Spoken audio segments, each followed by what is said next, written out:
So in today's video, we will be discussing another important topic that is related to the legislature or the Parliament of India, that is the PM and the Council of Ministers in India. ठीक है?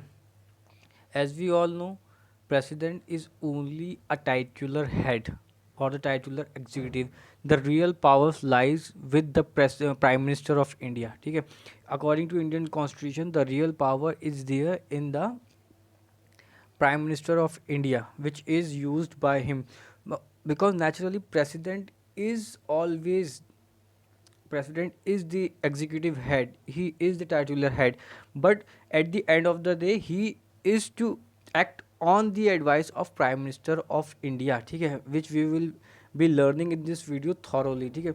Almost in every matter the advice of prime minister is very much important, and he shall comply with that particular advice of the prime ministers and the council of ministers. Thus the original power lies with the prime minister of India, and president is only a titular head. That will confirm with this particular video also, ठीक है. The first and the foremost thing is the appointment of the prime minister. Basically appointment कैसे होता है prime minister का. Prime minister is appointed from the largest majority party, ठीक है.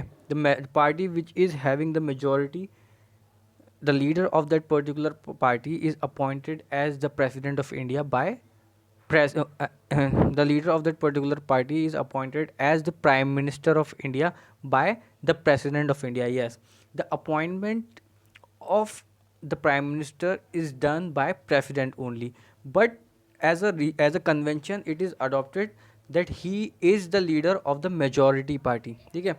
Prime minister कौन होता है? प्राइम मिनिस्टर जो होता है वो बेसिकली मेजॉरिटी पार्टी का लीडर होता है, ठीक है. हालांकि कॉन्स्टिट्यूशन में ऐसा रिटन नहीं है कि जो प्राइम मिनिस्टर होगा वो हमेशा मेजॉरिटी पार्टी का लीडर ही होगा, ऐसा लिखा हुआ नहीं है. लेकिन कॉमन सेंस हमें ये चीज़ बताती है कि he should be the leader of the majority party. क्योंकि एक एग्जाम्पल से समझने की कोशिश करते हैं, क्योंकि कॉन्स्टिट्यूशन में मैंशनड है that prime minister is appointed by the president of India. So उसके पास प्राइम मिनिस्टर को अपॉइंट करने की पावर किसको दी गई है? प्राइम मिनिस्टर को अपॉइंट करने की पावर प्रेसिडेंट ऑफ इंडिया को दी गई है. और वो जब कोई मेजॉरिटी नहीं होती है, जब भी कोई क्लियर मेजॉरिटी नहीं होगी, तो it is the discretion of the president of India to appoint the prime minister. तब प्रेसिडेंट की डिस्क्रिशन होती है जब कोई क्लियर मेजॉरिटी नहीं होती है. लेकिन ऐसा मेंशन स्पेसिफिकली नहीं है कि the prime minister should belong from the majority party only. हालांकि ऐसा कन्वेंशन है कि मेजॉरिटी पार्टी का जो लीडर होता है, जिस पार्टी के पास मेजॉरिटी है, उस पार्टी का जो लीडर होता है, he is appointed as the prime minister of India. और उसकी एड एंड एडवाइस पे, उस प्राइम मिनिस्टर की एडवाइस पे प्रेसिडेंट किनको अपॉइंट करता है? काउंसिल ऑफ मिनिस्टर्स को, ठीक है. तो ये इनडायरेक्टली अपॉइंट किसके थ्रू हो रहे हैं? इनडायरेक्टली अपॉइंट प्राइम मिनिस्टर के थ्रू हो रहे हैं. लेकिन जो रिटन लॉ है उसके अकॉर्डिंग अपॉइंटमेंट कौन करेगा? प्रेसिडेंट करेगा on the advice of prime minister, ठीक है. तो अगर एक सिनेरियो हम इमेजिन करते हैं कि अगर मान लो कि मेजॉरिटी पार्टी से प्रेसिडेंट ने अपॉइंट नहीं किया, leader of the majority party को प्रेसिडेंट ने प्राइम मिनिस्टर अपॉइंट नहीं किया, उसने किसी ऐसी पार्टी के बंदे को प्राइम मिनिस्टर अपॉइंट कर दिया जिस पार्टी के पास मेजॉरिटी नहीं है. क्योंकि the condition is he should be the member of the parliament. Member of the parliament को अपॉइंट करेगा प्रेसिडेंट, ठीक है. अब उसने सिंगल लार्जेस्ट पार्टी जो है उसके मेंबर को अपॉइंट ना करके किसी ऐसे पार्टी के मेंबर को अपॉइंट कर दिया जिसके पास मेजॉरिटी नहीं है, एज पीएम, ठीक है. तो जब पीएम का अपॉइंटमेंट होता है और काउंसिल ऑफ मेंबर्स का अपॉइंटमेंट किसके एडवाइस पे होगा? प्राइम मिनिस्टर के अपॉइंटमेंट पे, एडवाइस पे, ठीक है. तो अब जिसको उन्होंने पीएम अपॉइंट किया उसी ने अपने काउंसिल ऑफ मिनिस्टर्स को, अपनी पार्टी के मेंबर्स को ही काउंसिल ऑफ मिनिस्टर्स में अपॉइंट कराया, ठीक है.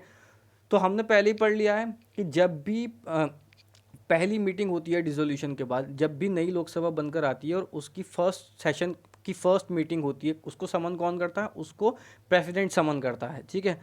तो उस जब भी कोई नई गवर्नमेंट लोकसभा बनकर आती है तो वहाँ पर सबसे पहले उस पार्टी को क्या साबित करनी होती है, उस पार्टी को अपना कॉन्फिडेंस साबित करना होता है। कि सबसे इंपॉर्टेंट चीज़, सबसे पहला रेजोल्यूशन किस चीज़ का होता है, कॉन्फिडेंस रेजोल्यूशन, कि हाँ मेरे पास इस गवर्नमेंट में, इस लोकसभा में मेरे पास मेजॉरिटी है, ठीक है। यही सबसे पहली चीज़ है जो जब नई गवर्नमेंट बन के आती है तो सबसे पहली चीज़ क्या पास होती है, कॉन्फिडेंस मोशन ही पास होता है। उसको इस फ्लोर पर साबित करना होता है कि yes I have the required numbers to form a particular government, ठीक है।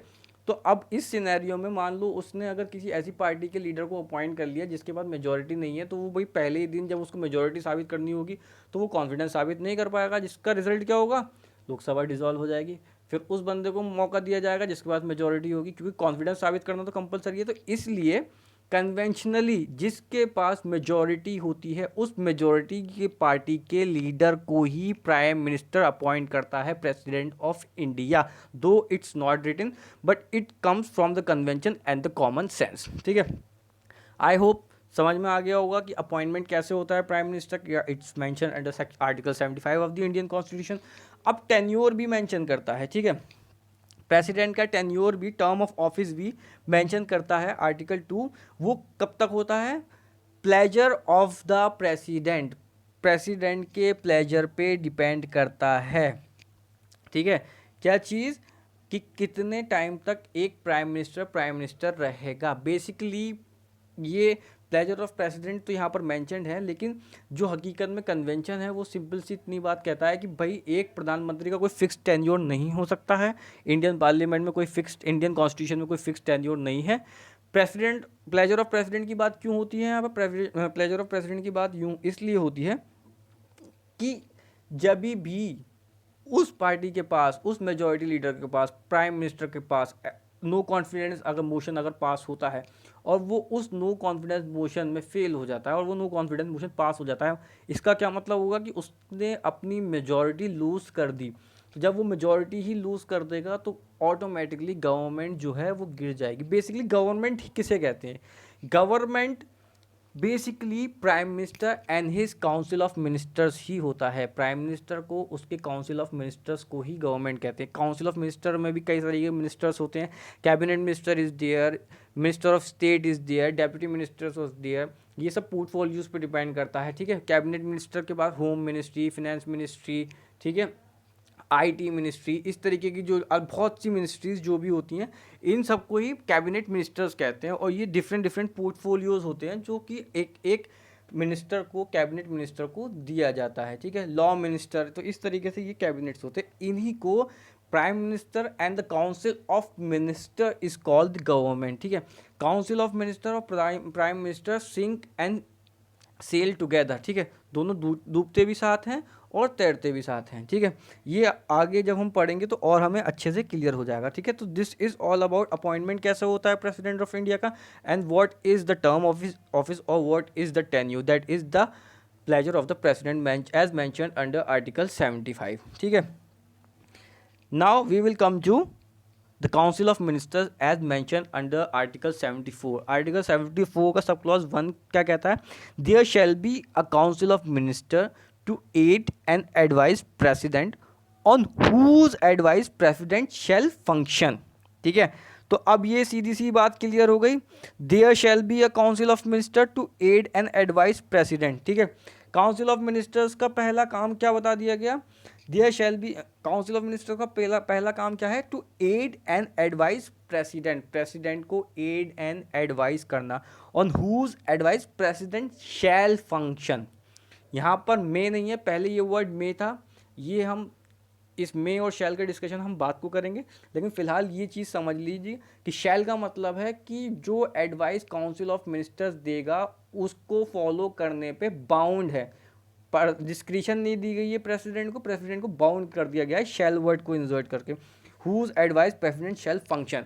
तो अब समझ में आ गया कि प्रेसिडेंट क्यों टाइटुलर हेड है और real power ministers and prime minister and council of ministers में ही लाई करती है, क्योंकि उसी की एडवाइस पे प्रेसिडेंट की कोई डिस्क्रिशन नहीं दी गई है। प्रेसिडेंट को काउंसिल ऑफ मिनिस्टर के एडवाइस पर ही काम करना है, ठीक है।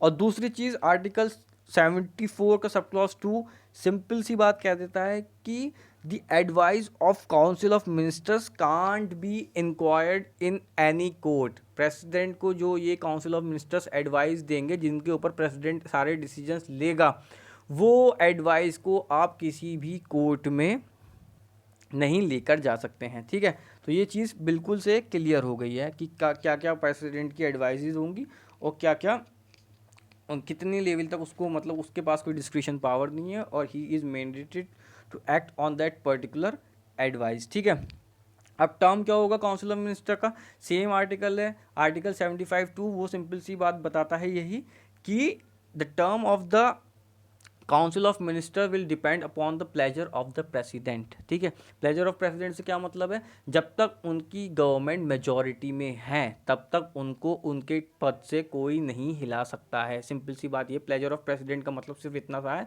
कि जब तक prime minister and council of ministers house में अपनी, हाउस कौन सा, house of people, house of people यानी कि लोकसभा, लोकसभा में जब तक उनके पास मेजॉरिटी है उनकी गवर्नमेंट को कोई नहीं गिरा सकता है। Third important thing is number और strength.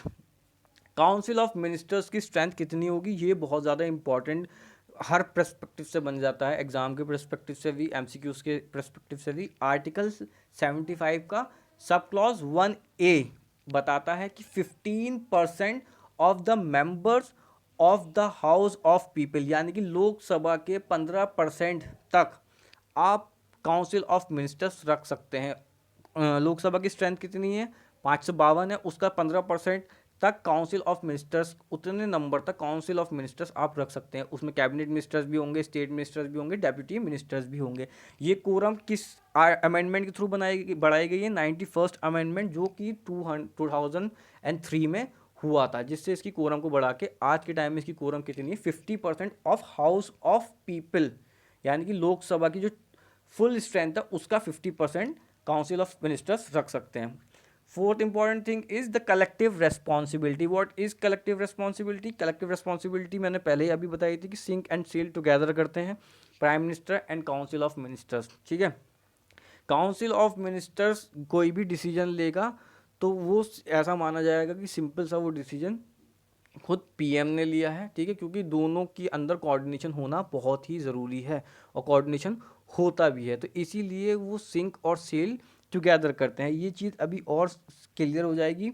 Resign as cease to be a member. ठीक है, रिज़ाइन कैसे कर सकते हैं, कोई मिनिस्टर चाहे तो खुद से रिज़ाइन कर सकता है या फिर फिर ऑन प्राइम मिनिस्टर उसको रिज़ाइन करवा सकता है और प्राइम मिनिस्टर प्रेसिडेंट से कहकर भी उसको रिज़ाइन करवा सकता है। ठीक है, तो सारे काउंसिल ऑफ मिनिस्टर किसके ऊपर डिपेंड करेंगे, प्राइम मिनिस्टर के ऊपर डिपेंड करेंगे। लेकिन जब भी एक बात, अभी मैंने ये आर्टिकल 75 का क्लॉज 3 डिस्कस किया था कलेक्टिव रिस्पॉन्सिबिलिटी के, ये बात इससे क्लियर हो जाएगी कि जब भी prime minister of India resign करेगा तो प्राइम मिनिस्टर ऑफ इंडिया का रिज़ाइन करने का मतलब है कि पूरी की पूरी काउंसिल ऑफ मिनिस्टर्स ने रिज़ाइन कर दिया। ठीक है, यही चीज़ है कि वो सिंक और सील टुगेदर करते हैं, दोनों एक दूसरे के ऊपर डिपेंडेंट होते हैं।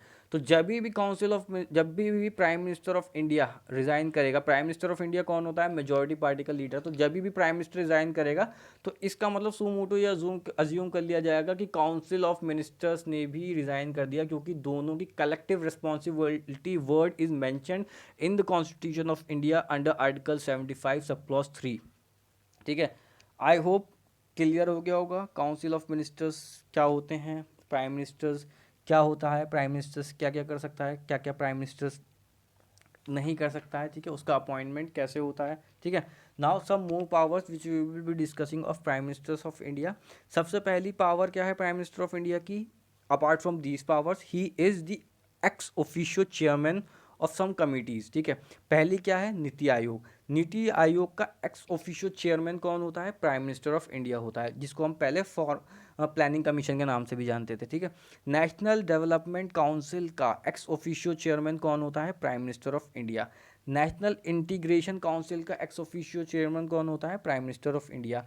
और चौथा है inter state council. Inter state council का भी ex officio chairman prime minister of India ही होता है। ठीक है, जो भी प्राइम मिनिस्टर ऑफ इंडिया होगा वो इन चारों काउंसिल्स का और कमीशंस का चेयरमैन होगा। ठीक है, second, president prorogue and summon parliament in consultation with prime minister of India. हमने पहले पढ़ा था कि प्रोरोक करने की और समन करने की सेशन को पावर किसके पास होती है, प्रेसिडेंट के पास होती है, ठीक है। तो प्रेसिडेंट समन और प्रोरोक करता है, ठीक है, लेकिन किसकी एडवाइस पे करता है, on the advice of prime minister of India, ठीक है। तो अब समझ में आ गई प्रेसिडेंट के is the titular head. Third important thing is prime minister can ask president to proclaim emergency. जब भी एमरजेंसी प्रोक्लेम होगी, प्रेसिडेंट कभी भी खुद से एमरजेंसी प्रोक्लेम नहीं कर सकता, उसको एक्ट करना होगा on the advice of council of ministers and prime ministers. तो प्राइम मिनिस्टर ही एडवाइस देगा प्रेसिडेंट को कि एमरजेंसी को प्रोक्लेम कर दिया जाए, ठीक है। करता कौन है, प्रेसिडेंट, लेकिन किसकी एडवाइस माननी कंपलसरी है, प्राइम मिनिस्टर की। Fourth important thing is PM advice president to appoint CAG यानी कि CAG, chairman of UPSC, attorney general and election commissioner of India, ठीक है। इन चारों को अपॉइंटमेंट कौन करता है, प्रेसिडेंट करता है, लेकिन किसकी एडवाइस माननी कंपलसरी होती है, किसकी एडवाइस पे करता है, on the advice of prime minister, ठीक है। So now I think it's clear कि what are the power of president and why he is the real executive of India and president is only a titular executive of India, ठीक है। So now we will discuss some more constitutional figures, that is another is speaker and deputy speaker of India, ठीक है, deputy speaker of parliament, sorry, ठीक है। Speaker और deputy speaker of parliament कौन होता है, प्रिसाइडिंग ऑफिसर होता है। लोकसभा का प्रिसाइडिंग ऑफिसर कौन होता है, ये इनसे रिलेटेड कई सारे सवाल पूछे जाते हैं, इसीलिए इनको पढ़ना इम्पॉर्टेंट है कि स्पीकर और डिप्टी स्पीकर कौन होता है। स्पीकर और डिप्टी स्पीकर प्रिसाइडिंग ऑफिसर होता है किसका, लोकसभा का, हाउस ऑफ पीपल का। स्पीकर और डिप्टी स्पीकर प्रिसाइडिंग ऑफिसर होते हैं किसके, लोकसभा के, ठीक है। लोकसभा में कोई भी बिजनेस कंडक्ट होता है तो वो कौन करता है, सारे बिजनेस का मतलब क्या हो गया, बिजनेस का मतलब क्या हो गया कि कोई नोशन लेकर आना है, कोई रेजोल्यूशन लेकर आना है, ठीक है। कभी कभी कमिटीज़ बनने में भी उसका हाथ होता है। जितनी भी जब भी कोई स्पीच दी जाती है तो उसमें एड्रेस किसको किया जाता है, उसमें स्पीकर ऑफ द लोकसभा को एड्रेस किया जाता है, ठीक है। तो ये सारी उसकी क्या हो गई, और ये सारी उसकी क्या हो गई, पावर्स हो गई, ठीक है। क्या क्या पावर हो गई उसके बाद कि जब भी कोई कंडक्ट ऑफ द बिजनेस होगा वो सारे के सारे कौन करेगा, स्पीकर करेगा, ठीक है। इसके अलावा एक इंपॉर्टेंट पावर और है, decide whether a bill is money bill और ऑर्डिनरी बिल। ये इंपॉर्टेंट पावर है स्पीकर की। तभी भी कभी ये क्वेश्चन आता है कि ये बिल मनी बिल है या फिर ऑर्डिनरी बिल है, तो इसको डिसाइड कौन करता है, ये चीज़ डिसाइड करता है स्पीकर ऑफ द लोकसभा, ठीक है। क्योंकि मनी बिल सिर्फ और सिर्फ लोकसभा में इंट्रोड्यूस हो सकता है। स्पीकर कौन है, प्रिसाइडिंग ऑफिसर है। तो कभी भी अगर ये डिसाइड करने की बात आती है कि लोकसभा कि ये बिल मनी बिल है कि ऑर्डिनरी बिल है, तो ये चीज़ कौन डिसाइड करता है, ये चीज़ डिसाइड करता है speaker of the Lok Sabha. Third important power है इसकी, presides joint sitting. Joint sitting को कौन प्रिसाइड करता है, जॉइंट सिटिंग को प्रिसाइड करता है स्पीकर ऑफ द लोकसभा।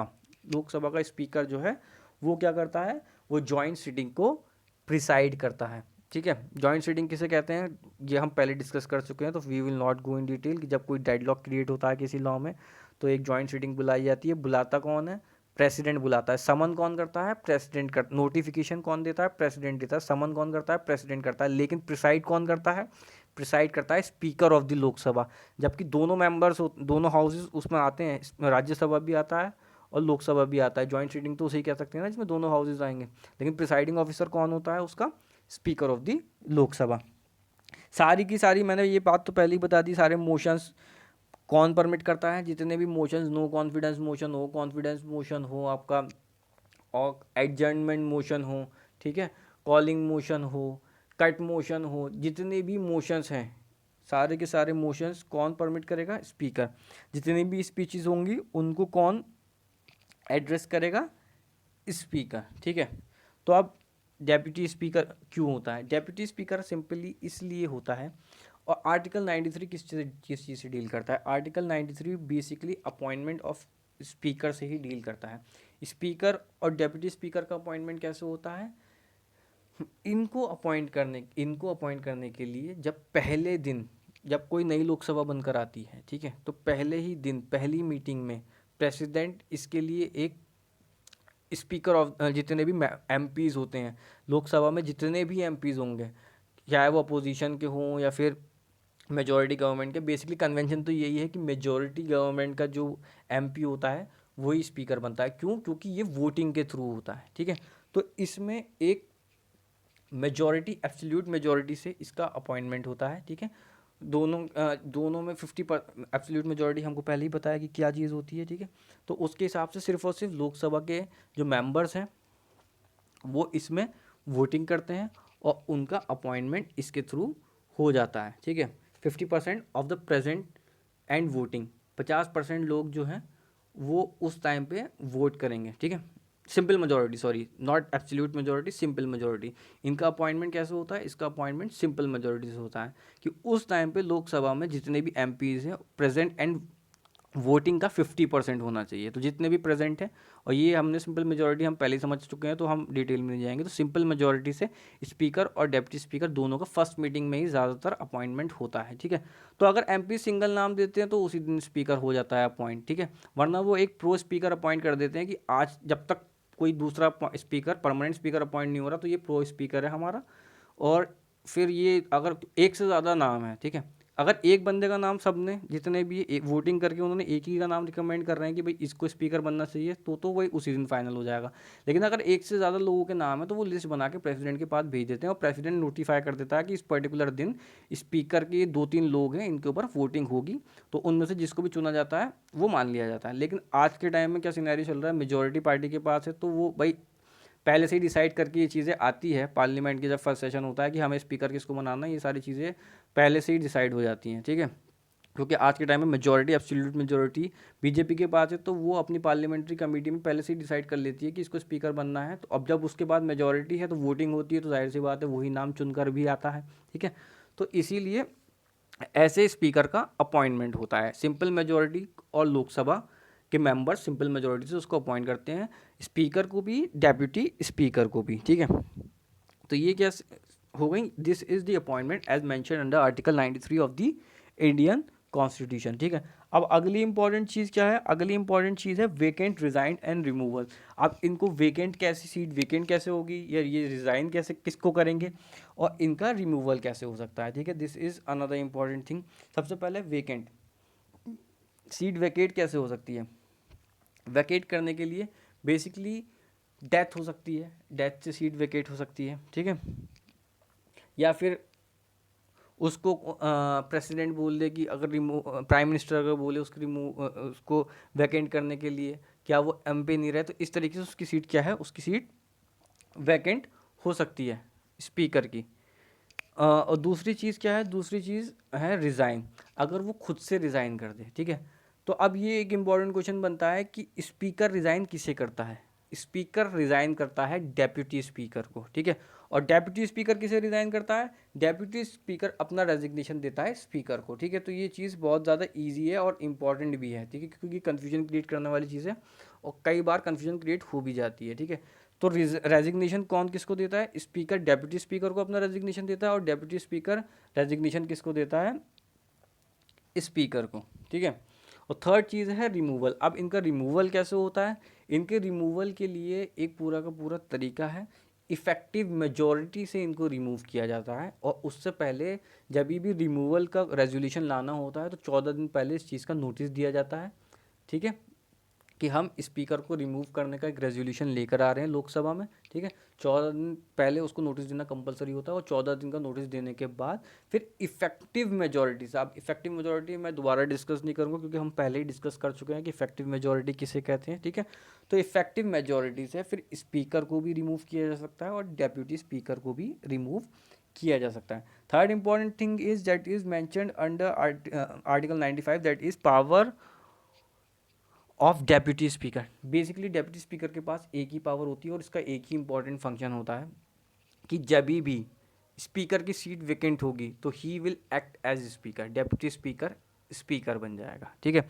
तो ये एक इम्पॉर्टेंट इसका एक पावर होती है कि जब भी सीट वेकेंट होगी तो deputy speaker will act as speaker. अच्छा, अगर स्पीकर और डेप्यूटी स्पीकर दोनों नहीं है तो अगर दोनों एक ही साथ में उनकी सीट या वेकेंट हो जाती है या फिर वो रिज़ाइन कर देते हैं, अगर ऐसी कोई सर्कमस्टेंस आती है तो फिर हाउस ऑफ द पीपल किसी भी बंदे को स्पीकर चुन सकता है। वही जो पहले से वोटिंग करने की प्रक्रिया थी उसी के हिसाब से किसी को भी वो एमपी में से स्पीकर चुन सकता है और वो स्पीकर बन सकता है। ठीक है, तो ये बेसिक फंक्शन हो गया किसका, पावर हो गई डेप्यूटी स्पीकर की। और last but not least is when they will not preside over the meeting.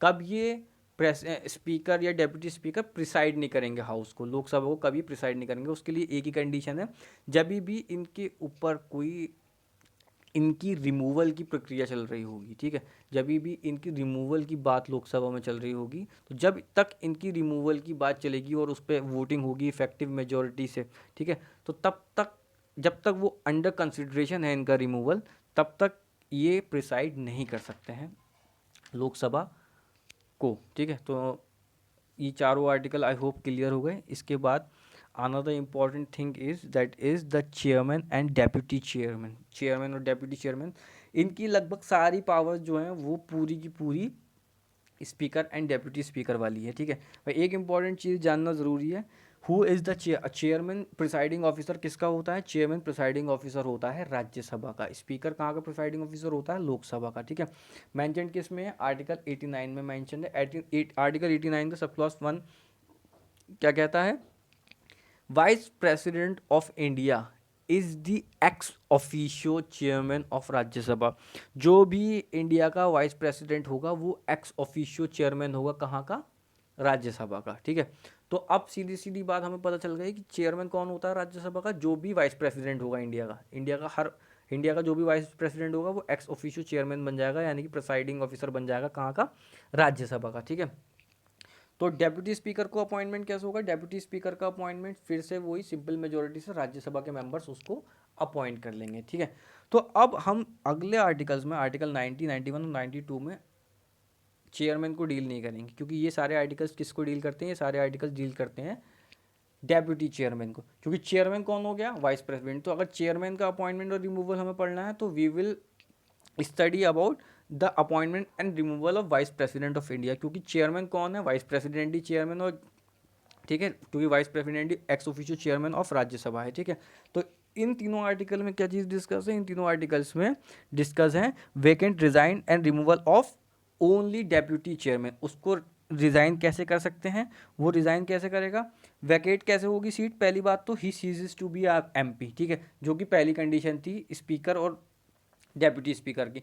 अगर वो एमपी नहीं रहता है, यानी कि एंटी डिफेक्शन लॉ उसके ऊपर लगता है या फिर डेथ हो जाती है उसकी, ठीक है, तो ऐसी सिचुएशन में क्या हो जाएगी, सीट वेकेंट हो जाएगी। रिज़ाइन कैसे कर सकता है, सेम स्पीकर कैसे रिज़ाइन करता था, उसको रेजिग्नेशन डेप्यूटी स्पीकर को देनी पड़ती थी, डेप्यूटी रेजिग्नेशन किसको देता था, स्पीकर को। ऐसी चेयरमैन, डेप्यूटी चेयरमैन किसको रेजिग्नेशन देगा, डेप्यूटी चेयरमैन, जाहिर सी बात है चेयरमैन को रेजिग्नेशन देगा। चेयरमैन कौन होता है, एक्स चेयरमैन कौन होता है, vice president of India. Vice president of India x official chairman होता है। तो डेप्यूटी स्पीकर किसको देगा, deputy speaker vice president of India को अपना रेजिग्नेशन देगा। ठीक है, रिमूवल कैसे हो सकता है, रिमूवल का वही जो कि स्पीकर और डेप्यूटी स्पीकर को रिमूव करने का सीन था, 14 दिन का नोटिस देना पड़ेगा। उसके बाद इफेक्टिव मेजोरिटी ऑफ राज्यसभा, वहाँ पर इफेक्टिव मेजोरिटी किसकी थी, वहाँ पर इफेक्टिव मेजोरिटी थी लोकसभा की, यहाँ पर इफेक्टिव मेजोरिटी किसकी होगी, यहाँ पर इफेक्टिव मेजोरिटी है राज्यसभा की। ठीक है, पावर्स क्या होंगी, power to perform duties of chairman when he is not there. Article 91 simple सी ये बात कहता है कि ड्यूटी क्या होगी उसकी, जब चेयरमैन नहीं है, यानी कि जब president, vice president of India या चेयरमैन का पद खाली है, तो सारी पावर्स, सारी ड्यूटीज़ वो किसकी करेगा, सारी ड्यूटीज़ वो चेयरमैन की करेगा, या vice president of India who is the ex officio chairman, उसकी सारी ड्यूटीज़ कौन करेगा, चेयरमैन करेगा, according to article 91 of the Indian constitution. Last but not least is when not to preside, जब कब वो प्रिसाइड नहीं कर सकता, कब डिप्यूटी चेयरमैन जो है वो प्रिसाइड नहीं कर सकता।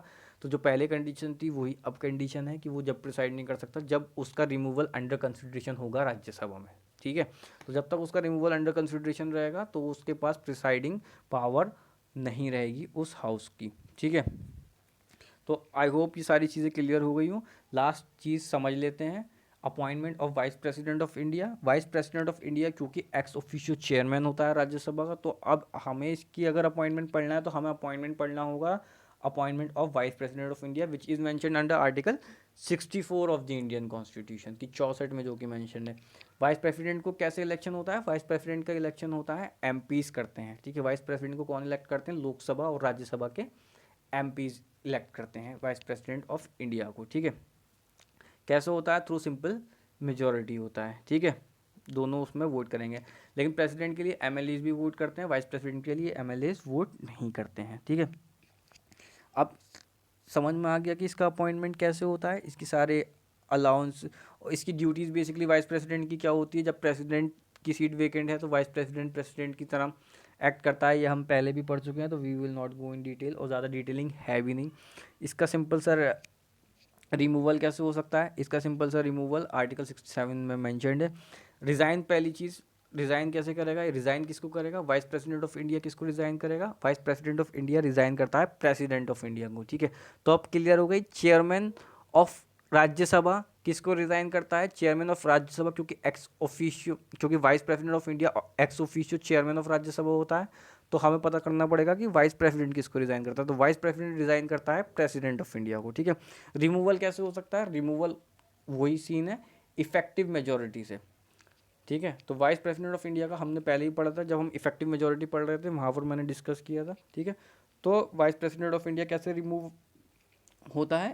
थ्रू इफेक्टिव मेजोरिटी, ठीक है।